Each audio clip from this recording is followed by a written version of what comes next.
Hey guys, today I'm going to be doing a first impressions on this Real Techniques, what is it even called? Miracle Complexion sponge. I've got kind of crazy hair because I've just had it up, and it's also like second day of hair, so bear that in mind. But basically it's kind of like a beauty blender-esque type makeup sponge, and it's supposed to be amazing. I've heard so many great things, but I've never tried it. I'm just gonna put this in my hair because my hair is getting, it's bothering me. There we go, that controls my hair. I'm now Minnie Mouse. So I've really wanted to try this out, and I didn't realise how affordable it is. It was only like $5.99 on the Boots website, which I thought was a pretty good deal because, you know, it's essentially like a makeup brush, isn't it? And they're much more expensive. But anyway. Yeah, so anyway, it has lots and lots of great reviews. It's got like a flat edge, which you can see at the front, which is you're supposed to use for contours around your eyes and nose. Then just the whole sides of it is just to blend large areas like on the side of the face, and the little pointy tip at the bottom is to cover imperfections. So I'm just going to try and take it out of the box. Actually, I should probably take a photo for the thumbnail first. Back in 1 second. Okay, so back to the unboxing part. So, am I supposed to be able to pull this out? Maybe not. Just pull the sponge out. Okay, so it's. I don't really know how to like talk about this. I did just paint my nails and now I have smudged them, so I'm really annoyed. It's this really pretty blue glittery colour from Sinful Colours. I don't know what it is, it's on my desk. I'll try and remember to mention it in the description. If I don't, just someone comment and annoy me.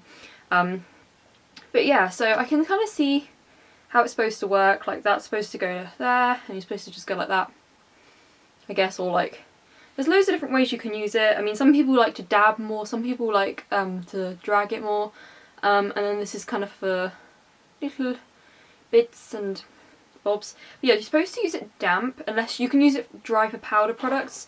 I don't really know how to do this. I've got a glass of water. I am gonna just put the sponge in there and like wring it out. It's dirty. I know it's meant to be kind of dirty because it's like brand new and stuff, but I wasn't expecting it to be this dirty. Like, look. This is why always rinse out your beauty blenders. Don't just use them. Oh, there's so much dust in there. It's wanky. Right. I feel better about that now. Most of the dust is out. Okay, so I've got it damp. Oh my word, as soon as it's damp, it's just like so much bigger. Unfortunately though, as it's gotten bigger, I've noticed there's like a slight imperfection, like this isn't quite flat. I don't know whether everyone's is like this or is it just mine. I don't know if you can see, it's like not quite flat. There's like some little marks and stuff on it, but I'm sure that will just like come out over time. So for the actual review, I'm going to, does it smell? It smells a little bit weird. I'm going to use this brand new bottle of Revlon Colour Stay. This is my favourite foundation at the moment, but I just bought a new one and now it's got the pump, so that makes it even better. I got the same shade and everything. I've got my old bottle here. I got the same shade as I normally have and everything, and it looks pretty much the same. I mean, this one looks a bit, the old one looks a little bit lighter, so I don't know, like nothing massively different. You get the exact same amount of product. Basically the glass bit's exactly the same. I mean, they've just slightly rebranded it, not much. It's literally just the fact that there's a pump on top. So I'm going to use that. And oh, it's all brand new and nice, and I probably should have taken a photo first, but oh well. So I'm just going to put a bit on the back of my hand. I don't even know how much a pump will give me because this is all brand new. So, oh. Yep, so one pump.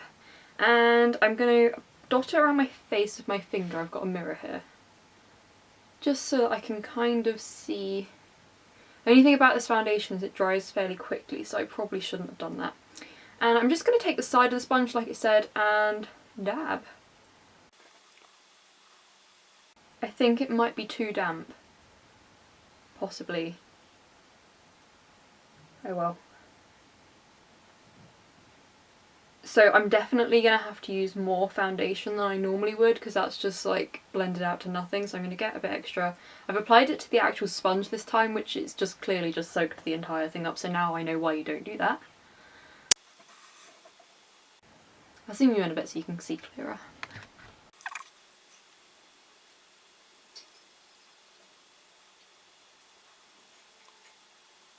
I think I'm going to need another pump. I'm going to try the like more draggy outy blendy technique. I prefer that. I feel like it's quicker but not as full coverage, so I guess you might want to just try like a combination of like both ways. Like that maybe to spread the foundation out, and then to blend it just kind of pat drag.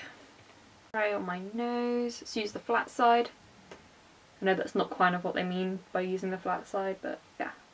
And I'll put a little bit kind of in the creasy bit to use this like right, the flat bit. I like that. I think that worked quite well. Definitely that was easier to kind of use that bit to cover than it would normally be with a makeup brush, definitely, but I'm not like massively blown away. I thought my foundation was gonna be like super flawless. Like I know that people say using sponges and stuff makes your foundation more flawless. I don't think it has. This is a fairly high coverage foundation anyway, and I don't really see much of a difference other than the fact that I'm still doing this, and I would have been finished a long time ago. I normally use some kind of a flat topped blendy brush, like what you call it, buffing brush type thing. Just something that kind of buffs and blends really quickly. And I mean, this is a fairly high coverage foundation anyway, but I've got loads left on my hand now, so I'm just trying to use it up. I'm using a lot more foundation than I normally would be, and I'm not seeing... I suppose it is a bit more flawless, but I'm kind of layering now, so I might be missing the point slightly. So I'm just going to take a little bit onto a area of like more redness, like this little spot here. And I'm going to take the pointed end now to test that bit out.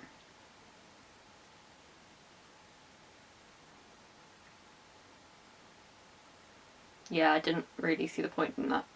I didn't see the point in that. Nice little pun there. I guess if you were trying to, I don't know, use like a less high coverage foundation and you just wanted to really precisely put a little bit of concealer on, but you can just, I don't know. Maybe you're meant to apply the concealer with the point. Let's try that. This isn't concealer, this is foundation, I know, but you get my point. You get my point, oh my god.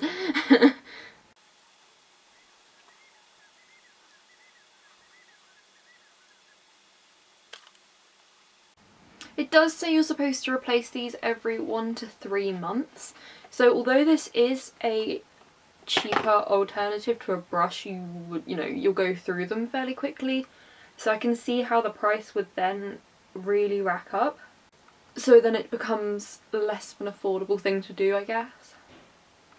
Let me know if you guys have been using this and how long you feel like you had to wait, or not wait, how long it took before you felt like you needed a new one. I find it kind of difficult to get into my like inner eye area. Like, I know I'm using foundation, I should be using concealer, but I don't have a liquid concealer on me. And I can't really get this, I suppose you're supposed to like squeeze it and shape it, aren't you? There you go, that works a bit better. It's like too big to get into my eye socket. I like this flat side as well, just for like all over my face. Which I know, it doesn't tell you to do that, does it? I can see why with like this large side here, it like should blend out your foundation quite quickly because it covers a much larger surface area than a brush. But I just don't find that it does. Like, I'm now taking it a little bit overboard, just trying to like find cool ways to use the brush, the sponge. Like, if this was me on a normal day, I would not still be putting foundation on and blending it out, like, no way. I can't imagine using this for powder either. I don't know whether, I haven't seen a lot of people use it for powder, but you'd have to have like 2 surely, because you do your foundation with it damp. and then you would go to do your powder and it would be wet, and so you'd have to like wait for it to dry, or and then by the time that's happened you wouldn't probably need powder because your foundation wouldn't be, you know, you would have just used a brush. I'm going to try using it with a creamy concealer. I'm going to take this MUA Pro Base Argan Plush Concealer under my eyes. I know it says it's best for like liquid foundations, but let's just try something out here.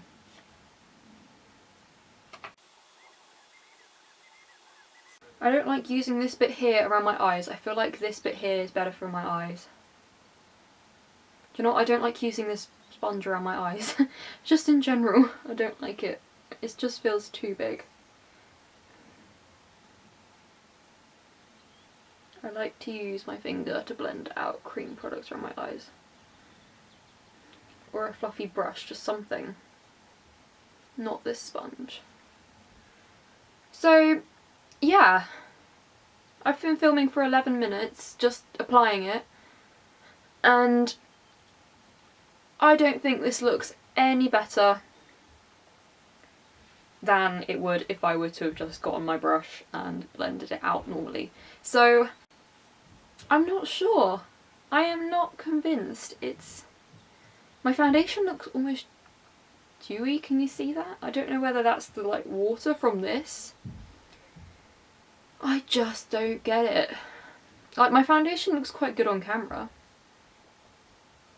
but looking in the mirror, like, it's just the same. Let me know if there's if like this foundation maybe isn't the best to use for this or something, I don't know, but I'm not convinced.